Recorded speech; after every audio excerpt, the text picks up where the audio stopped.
Lalu diberitahukanlah oleh Samuel 3 tanda dari Tuhan. Saul, pertama saat di tengah jalan, akan ada orang yang memberi kabar bahwa keledainya sudah ditemukan. Lalu ada 3 orang yang akan ibadah dan memberikan 2 potong roti dari 3 rotinya.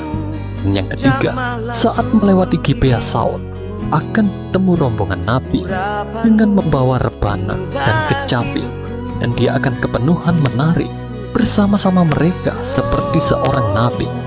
Dan terjadilah semua tanda itu pada hari itu kepada Saul. Setelah dia kepenuhan seperti nabi, pulanglah Saul ke rumahnya. Kemudian Samuel mengerahkan bangsa itu ke hadapan Tuhan di Mispa, dan ia berkata kepada orang Israel itu, "Beginilah firman Tuhan Allah Israel, Aku telah menuntun orang Israel keluar dari Mesir, dan telah melepaskan kamu dari tangan orang Mesir, dan dari tangan segala kerajaan yang menindas kamu.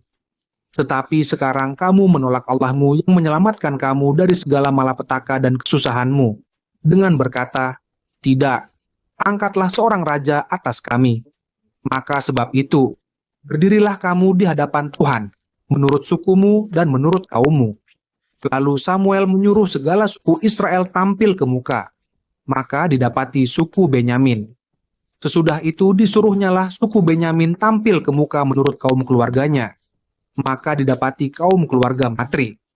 Akhirnya disuruhnyalah kaum keluarga Matri tampil ke muka seorang demi seorang. Tetapi ketika Saul dicari, ia tidak diketemukan.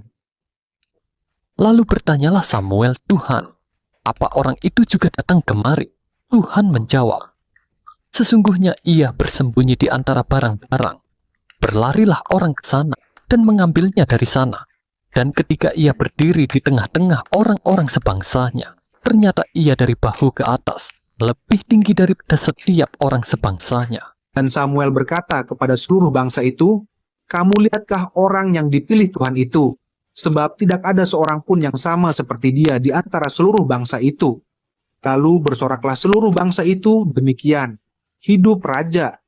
Kemudian Samuel menguraikan kepada bangsa itu tentang hak-hak kerajaan, menuliskannya pada suatu piagam dan meletakkannya di hadapan Tuhan. Sesudah itu Samuel menyuruh seluruh bangsa itu pulang masing-masing ke rumahnya.